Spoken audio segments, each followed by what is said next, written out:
Good afternoon. Okay, another video. Today is the 16th of April. There's your seven creation days. So technically they are. And this happens to be March 21st. That's the middle of spring. The beginning of spring is February 4th. The end of spring is May 6th. Okay? So it works. Okay. I'm going to show you something. Now you see this? See this? This is what you call the diameter. Okay, the diameter of Earth, using these numbers, because this thing is mathematical, right? Okay, the diameter of Earth is 21,600 miles.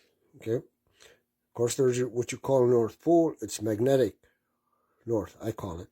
And this happens to be the radius. Radius is half of a diameter. Okay, but what it does too, if I'm going to measure the height of the firmament, and that's 10,800 miles. All the numbers will always add up to 3 or 9, okay? So now I'm going to splice that. I'm going to cut it in half, okay? And you look like this.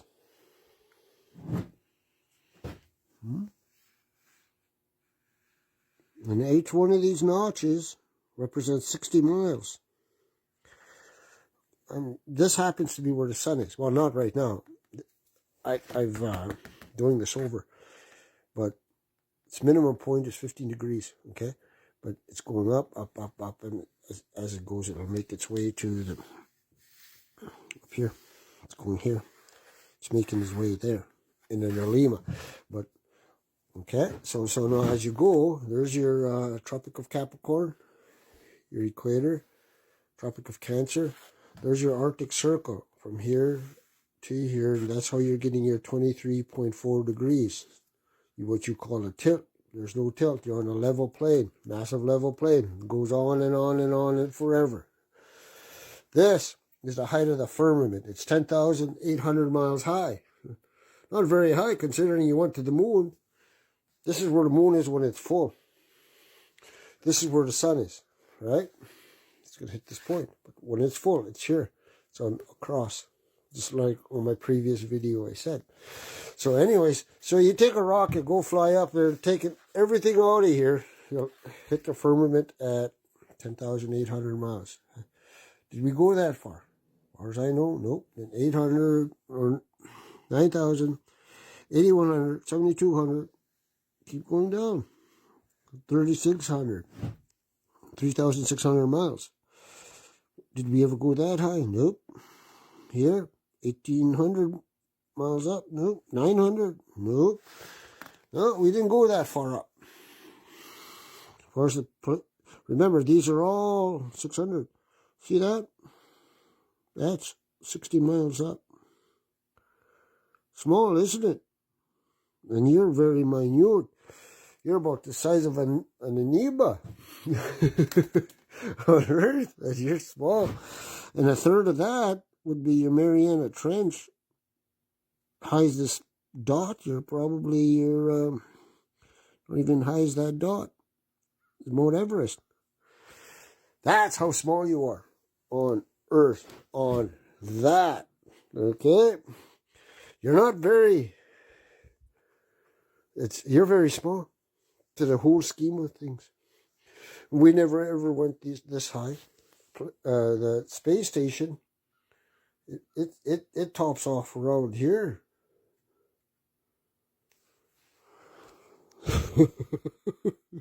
so and then it's supposedly on a concave hemisphere, it will be doing this, but you need a thrust engine to do it on this.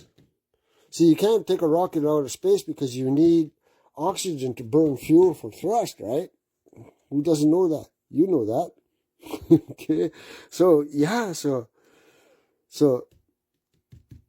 to be on this, you can't go very high up. And everything is local. Everything is local. Period. Okay.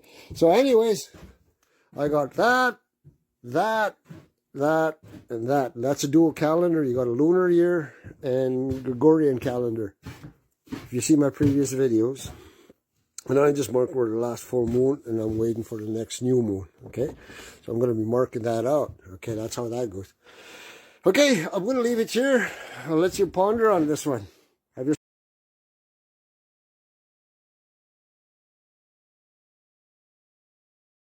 This guy used a compact, portable device that utilizes electromagnetic induction to melt a padlock. In just a matter of seconds, the lock melted like a cake. This device is called a portable induction heater. It uses electromagnetic induction to heat metal quickly without flames, generating a magnetic field that induces eddy currents in the metal, causing resistive heating. Its advantages include fast, precise, and energy-efficient heating without direct contact. Common uses include removing seized bolts, soldering, brazing, and metal bending.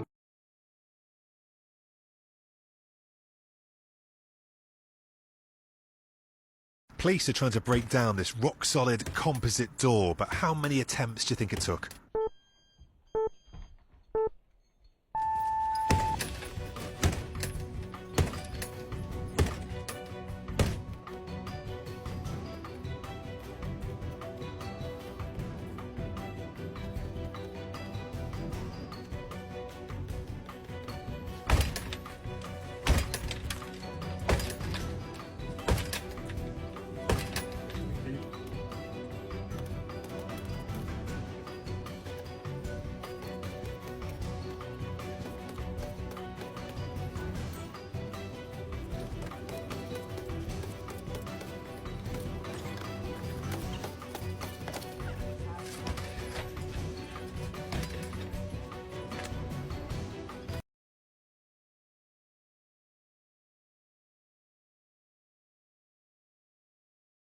Rollins with a stop to Lesnar.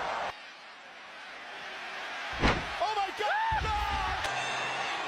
Oh my God! Oh my God! What? There is absolutely no way in hell Shane can do this. Roman Reigns. Oh, RKO by Orton. Watch it again. And Valkyrie and RKO. To his feet. Is he going to deliver? Sweet. Oh my God! And Rose got it! Oh my God! Where the hell is... Sunday, every man for himself! Oh, RKO! Goodness! On the move. Connor relaxed and smiling. Oh no! He's doing. I can see one flaw in Carlitos. Unbelievable resurrection for The Undertaker. On the outside. Top boots up.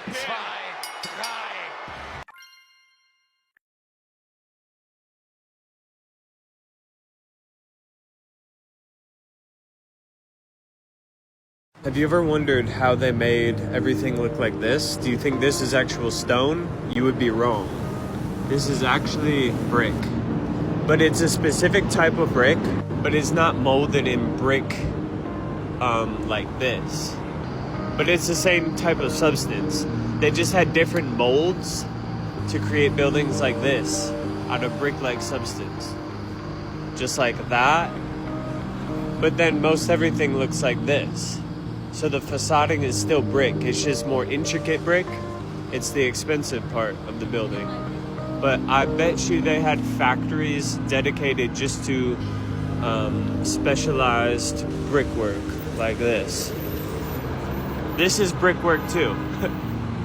Now you know.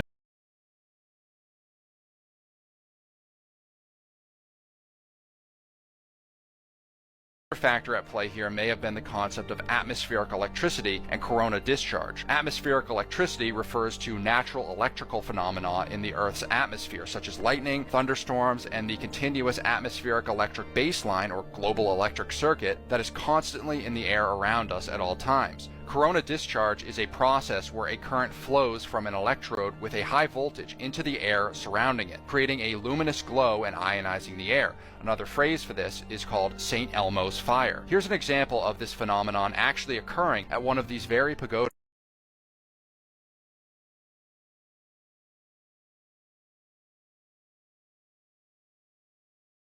Do you want to know how to make butter in 3.5 minutes? 3.5 minutes I made this. no whisks, no jars, electric equipment, no wooden spoons. Now, if you'd seen, I made a previous film how I had struggled trying to make butter in a kilner jar, and I couldn't, and I was going mad. Now, before we begin, I cannot take credit for this. Shout out to Atomic Shrimp on YouTube and Alex Vigorito, who sent me the link to do this. You're not going to believe this. So first of all, you get some double cream and you leave it to go to room temperature.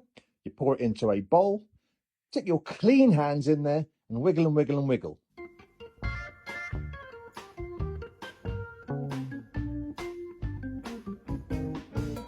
All you've got to do now is rinse it to wash out the last of the buttermilk, put some salt with it. And there it is. Robert is your father's brother. Don't believe me? Give it a try. Have a wonderful.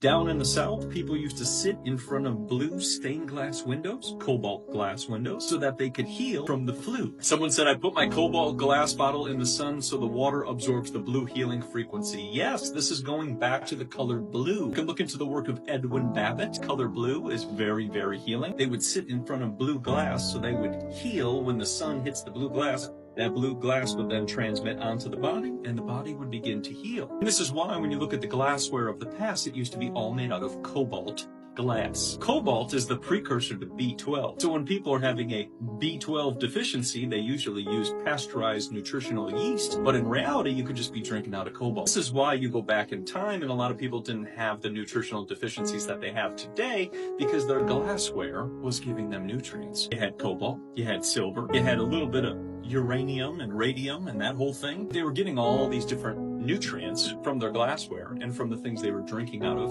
and eating from. Then we started pasteurizing things, zapping things, microwaving it, cooking it, destroying it, coming up with the oven, coming up with the microwave.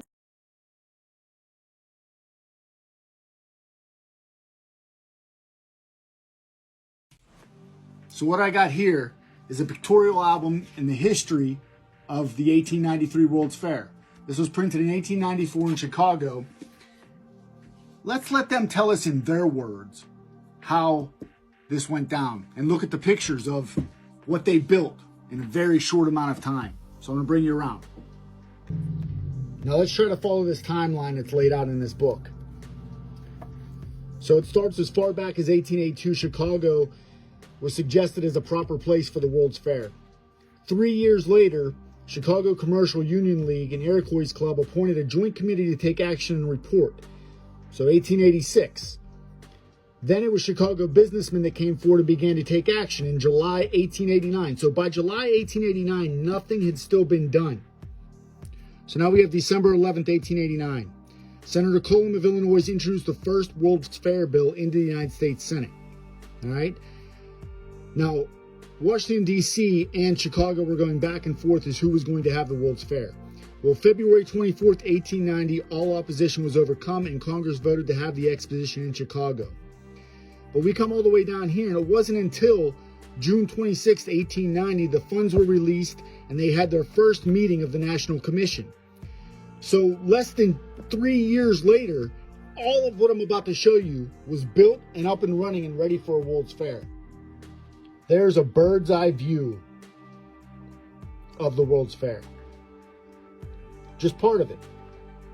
This is the electricity and mining buildings. Do you see how big those are? Look how small the people are on those things. Let me see if I can zoom in for you.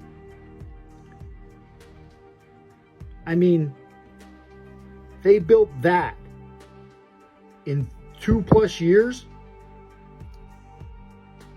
Just look at how big some of these buildings were. The mines and mine building. The dimensions are 700 by 350 feet. The height of the main cornice is 65 feet. The entrance on each side of the building, the grand entrances being at the north and south, these are 110 feet high and 32 feet wide. All right. The transportation building, its dimensions, 256 feet by 960 feet. The floor area was 9.4 acres. Here's the transportation building I was just talking about. And here's one of the machinery hall. Just absolutely massive. And in this entire book, even though they built all this in 2 years, there's not one single picture in here of anyone building anything or anything being constructed halfway through. All they're showing you is the final product. Just look at that detail. All those fountains, that boat, those statues. Look at the Statue of Liberty they have right there. Look how little those people are next to it in that boat. You cannot convince me this wasn't a Tartarian world that they wiped.